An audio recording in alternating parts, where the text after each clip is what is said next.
Trump ఎంత పిచ్చివాడంటే చెప్పనా, నాకు పిచ్చి తగ్గింది. ఎదురుగుండా ఉన్న ఆ యొక్క రోకటి ఉంది చూస్తే, రోకటి ఇళ్ళల్లో పచ్చడి చేసుకోవడానికి చిన్న రోకటి, బయట మన కారాలు పౌడర్లు నంచుకోవడానికి రోకటి ఉంటుంది.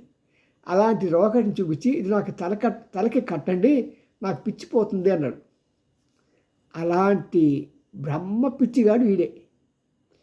ఇరాన్లో నేను వెనుజులాలో ఎలాగ ముండోని ఎత్తుకొచ్చేసి జైల్లో పెట్టేసి అక్కడ నాకు ఇష్టమైన పపెట్ గవర్నమెంట్ పెట్టుకున్నాను.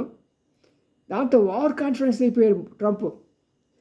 ఆ వార్ కాన్ఫరెన్స్ని చావదెబ్బ కొడదాని ఉద్దేశంతో దేవుడు కూడా, ఓకే మై డియర్ సన్, నువ్వు అప్పుడప్పుడు చర్చికి వస్తూ ఉంటావు కదా, రైట్, నీకు నేను గుణపాఠం నేర్పిస్తాను. దేవుడు అందరికీ దేవుడే, వీళ్ళకి దేవుడు వాళ్ళకి దేవుడు అని లేదు. ఎటొచ్చంటే పాపం తెలియక మళ్ళీ మనకుంటూ వస్తూ ఉంటాం.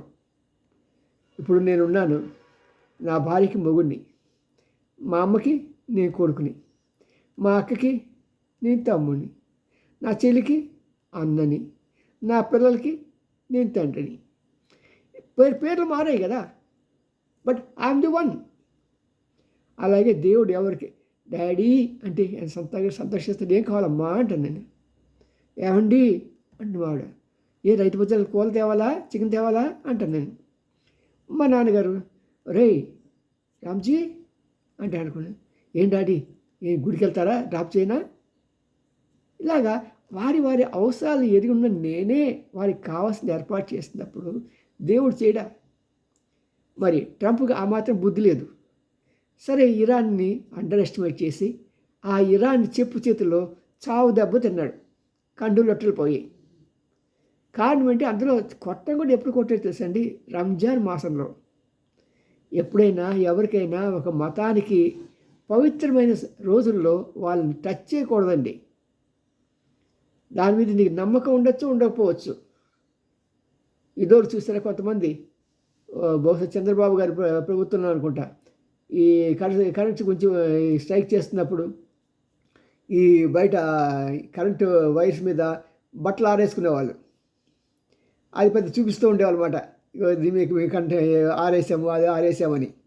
అలాగా ఇక్కడ కూడా ప్రతి వాళ్ళు కూడా గుర్తుంచుకోవాల్సిన విషయం ఏంటి, ఏ మతానికి సంబంధించినా సరే ఆ మతాన్ని గౌరవించండి. వాళ్ళకి నియమంతో ఉంటారు, ఒక నిష్ఠతో ఉంటారు. కాబట్టి అలాంటి వారిని గౌరవించడం అనేది మన ధర్మం. అలా కాకుండా ట్రంప్ వాళ్ళ పవిత్రమైన నెలలో అతను దాడులు చేశాడు ఇరాన్ సహాయంతో. అందులో వాళ్ళ మత పెద్దని చంపేశాడు. ఆ రోజుల్లోనే కడుపు రగిలిపోదండి. అలాంటి సమయంలో ఆకు కూడా మేకై ట్రంప్ని కొట్టింది, కొడుతూ ఉంది. ప్రజెంట్ కంటిన్యూస్ టెన్స్ అండి ఇది. It is not the past tense, అయిపోలా, అంతం కాదు, ఇది ఆరంభం. కాబట్టి ఇతను అక్కడితో దెబ్బతిని తనకు తానే లేదు నేను ఇరాను మాట్లాడుకున్నాం, ఒక 5 రోజుల పాటు మేము ఇది యుద్ధ విరమణ చేసుకుంటున్నాం అన్నాడు. అబ్బే ఆడి పిచ్చినా కొడుకండి బాబు, ఆడి మాట నమ్మకండి అన్నాడు ఇరాన్. గాలిపోయింది పాపం. మరి గాలిపోయిన ట్రంప్ ఊరుకున్నాడా? ఆ పంచరైన చూపుతోనే వెళ్ళిపోయి, నేను ఇప్పుడు వరుసగా ఏం చేస్తానంటే లిబియా మీద దాడి చేస్తాను, లిబియాకున్న ఆ పవర్ని అంటే కరెంటు ఉత్పత్తి చేసే వాటిని కొట్టేస్తాను అని చెప్పి కొట్టేశాడు. పాపం అంతా అక్కడ చీకటి.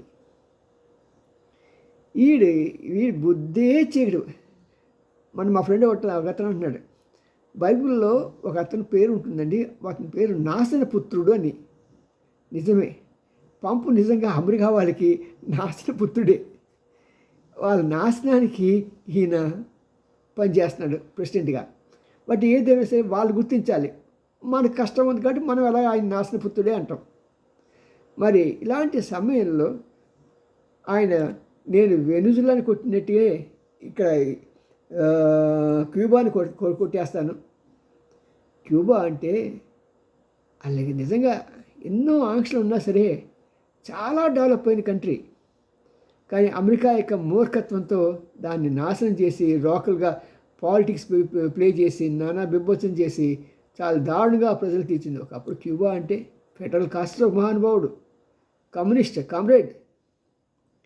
మరి అలాంటి కామ్రేడ్లు ఉన్న దేశంలో హాస్పిటల్స్, డాక్టర్స్ టాప్ క్లాస్ అండి.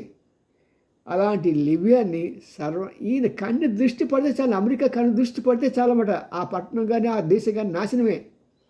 నేను అందుకనే అంటాను, ఈ దేశం నాశనం అయిపోవాలి అమెరికా. నాకు మాత్రం కడుపులో రగిలిపోతూ ఉంటుంది అమెరికాని చూస్తే.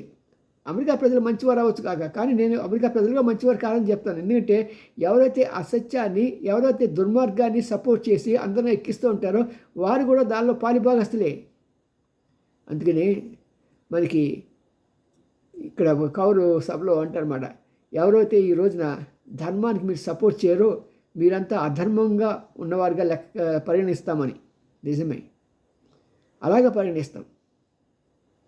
మరి ఈ రోజున లిబియాలో పాపం చాలా దారుణం చేస్తుంది. అయినా సరే చైనా, రష్యా కలిసికట్టుగా, మిస్టర్ ట్రంప్ వాళ్ళు మా క్యాండిడేట్స్, ఏదో వెనుజులా ఊరుకున్నామని చెప్పి అదే మేము చాలా గ్రేట్ మిస్టేక్ చేసాం, మా యుద్ధాలు వాటి హడావిడిలో అతనికి సరైన సపోర్ట్ చేయలేకపోయాం, మేము ఇంకా చింతిస్తున్నాం. మరి ఏదైనా అవకాశం వస్తే డెఫినెట్గా వాళ్ళు కూడా మేము రక్షిస్తాం. కానీ ఇప్పుడు ఇక్కడిగా ఈ దేశం మీద నువ్వు దాడి చేసినా ఏం చేసినా సరే బాగుండదు సుమా అని గట్టి వార్నింగ్ ఇచ్చారు.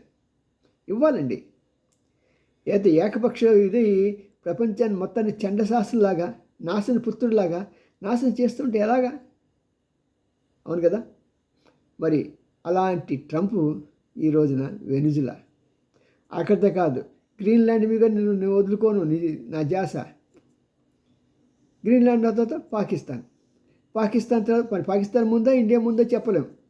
ఎందుకంటే వాళ్ళకి సైనిక ఇది కానీ సిఏ కానీ ఫెడరల్ బ్యూరో కానీ ముందు పాకిస్తాన్ కొట్టే అంటారు. అబ్బాయి మేము వాళ్ళ ఫ్రెండ్స్ ఇండియాని కొట్టేద్దాం అంటాడు. అలాంటి వెర్రి పువ్వా ట్రంప్. మరి అలాంటి ట్రంప్ ఈ రోజున ప్రపంచంలో రాజకీయాలన్నింటినీ కూడా తన ఇష్టానుసారంగా పనిచేయిస్తూ మంచి అంతవరకు ఇది భారతదేశం మీద కూడా ట్రంప్ మీద కూడా హత్యా ప్రయత్నం చేసిన దుర్మార్గుడు కదండి. పాపం మోడీ మంచి అయింది కాబట్టి దీని గురించి ప్రచారం చేసుకోవట్లే, కానీ నిజంగా చాలా దుర్మార్గం. మోడీని చంపడానికి ఇన్ని ప్రయత్నాలని ఇప్పటికీ ప్రజెంట్ కంటిన్యూస్ టెన్స్ ఇంకా జరుగుతూనే ఉన్నాయి ప్రయత్నాలు. నిన్న కాక మొన్నే పట్టుకున్నారు అక్కడ నార్త్ ఈస్ట్ స్టేట్లో ఒక అమెరికన్, దాంతో పాటు 5 ఉక్రెయిన్ ప్రజలు అంతా కూడా వాళ్ళు ట్రైనింగ్ తీసుకొని భారత్ మీద దండయాత్ర చేయడానికంట. మరి ఉక్రెయిన్ జెలెన్స్కీ మాత్రం అన్యాయంగా మా దేశస్తుల్ని అన్యాయం చేశారు, ఇదేం దాష్టికం అంటాడు. రారా బాబు రా, వసరా ఢిల్లీ రా, నేను వస్తాను, ఏ సంగతి చూద్దాం. మా దేశాన్ని నాశనం చేసి చూస్తే ఆ కుట్రలో వాళ్ళు ఏదో 2 బాంబులు, ఒక హెలికాప్టరు ఏదో ఇస్తారని చెప్పేసి కక్కుర్తిపడి నీలాంటి దౌర్భాగ్యులు ఆ దేశానికి వాళ్ళు అధిపతులుగా ఉండటం ఆ దేశ ప్రజల యొక్క దౌర్భాగ్యం. అమెరికా ప్రజల యొక్క దౌర్భాగ్యం ఏంటంటే ట్రంప్ లాంటి ప్రెసిడెంట్లు ఉండటమే వాళ్ళ దౌర్భాగ్యం. మరి వాళ్ళని ఎన్నుకున్నవాడు మహా దుర్మార్గులు అన్నమాట, దౌర్భాగ్యులు. మరి ఇలాంటి పరిస్థితుల్లో అమెరికా మనల్ని గట్టి వార్నింగ్ ఇచ్చింది, చైనా, రష్యా కలిసి. నువ్వు కనుక దాని మీద దాడి చేస్తే, మా ఫ్రెండ్ చెప్తున్నాడు, నా బిడ్డను ముట్టినవాడు నా కంటిని ముట్టినట్టే అని. అలాగే ఇక్కడ కూడా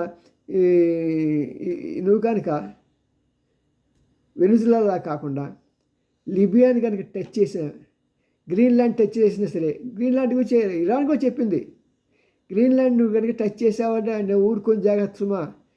ఇరాన్కు చెప్పింది ఇది, మీకు కావాల్సి వస్తే నేను సపోర్ట్ చేస్తాను గ్రీన్లాండ్ ప్రజలకి, మేము నీకు అండగా ఉంటామని.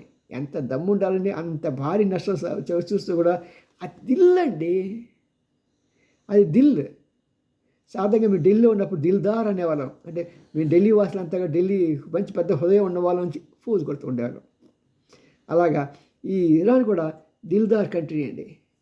ఇంత కష్టాల్లో ఉండి కూడా నేను నీకు సపోర్ట్ చేస్తాను అంటాం. మరి అలాంటి విధంగా చూస్తే మరి ఇంకొక చావు దెబ్బ ట్రంప్కు రాసిపెట్టిందేమో. ఎందుకంటే ఇక్కడ పూర్తిగా చావలేదు, ఇంకా కొన ప్రాణం ఉంది. ఈ కొన ప్రాణంగా పోయి కుక్క చావాలంటే ఈసారి దీంట్లో ఇరుక్కోవాల్సిందే. మరి ఇది నచ్చితే లైక్ చేయండి, షేర్ చేయండి, సబ్స్క్రైబ్ చేయటం మాత్రం మానకండి. బాయ్. మీ N Ramji, senior journalist, Gudigantla TV9. Bye.